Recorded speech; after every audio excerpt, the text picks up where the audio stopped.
Welcome to day 16 of the 30-day mixed media card challenge that I set myself. If you want to find all the others, you can find them in the description, on the screen, wherever. You know the form. But today's card is this one here. So let's get started. I'm using these paint samples that you can get from any DIY store. It doesn't matter what size they are, you can make them what size you want, you can cut them down.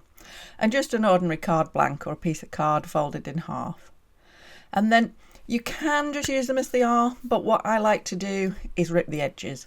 I think it gives a really nice effect. Now, what you'll notice is the easy way, I'm going to say in quotes, to do this is to use a nice sharp edge like a metal ruler and just rip it down. Did you see how beautiful that was?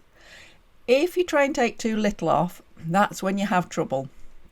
And that's what you can see me doing here, wrestling with it.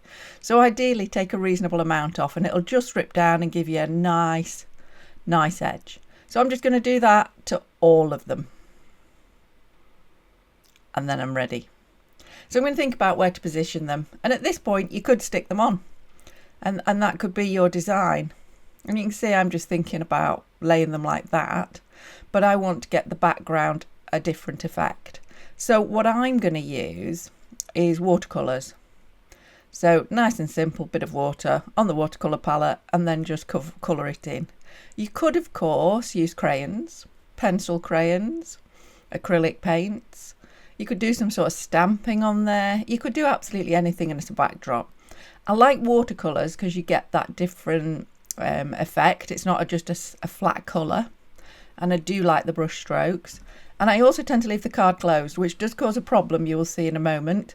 What you could do is open the card up and put a bit of washi tape or masking tape down the centre and just colour the front. So let that dry and then finalise your design and stick those cards on. I'm just going to use an ordinary glue stick and just stick them down flat. You could use the little foam pads and raise them up if you want that 3D effect, or use whatever glue you've got, to be honest. And then it's just a case of gluing them all down where you want them. Now, obviously, I've thought a little bit in advance that I want to write a word on these, so I've picked the right number. And again, just give that a little bit of thought if you do want to add more detail. If you're enjoying this video, could you give it a thumbs up so it spreads to more people and they can use up all those little chips they get from the DIY store? Because we all keep them thinking we're going to use them, and here's a great way to use them. So before I do my stamping onto those cards, I'm just going to put an ink pad round the edge of the card.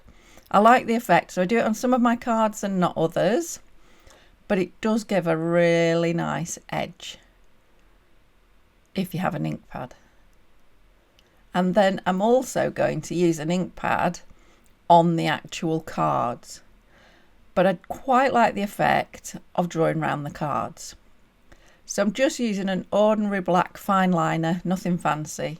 And you can see I'm not using a ruler because I've gone for the rough edges on the cards. I think a rough straight line is a good idea. And I'm just outlining them.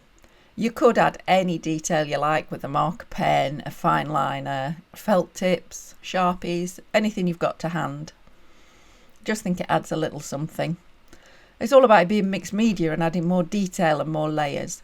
And then I'm simply using stamps and an ink pad. Now, I've got some quite dry ink pads, so I pressed that in far too hard and got the extra bit as well as the L.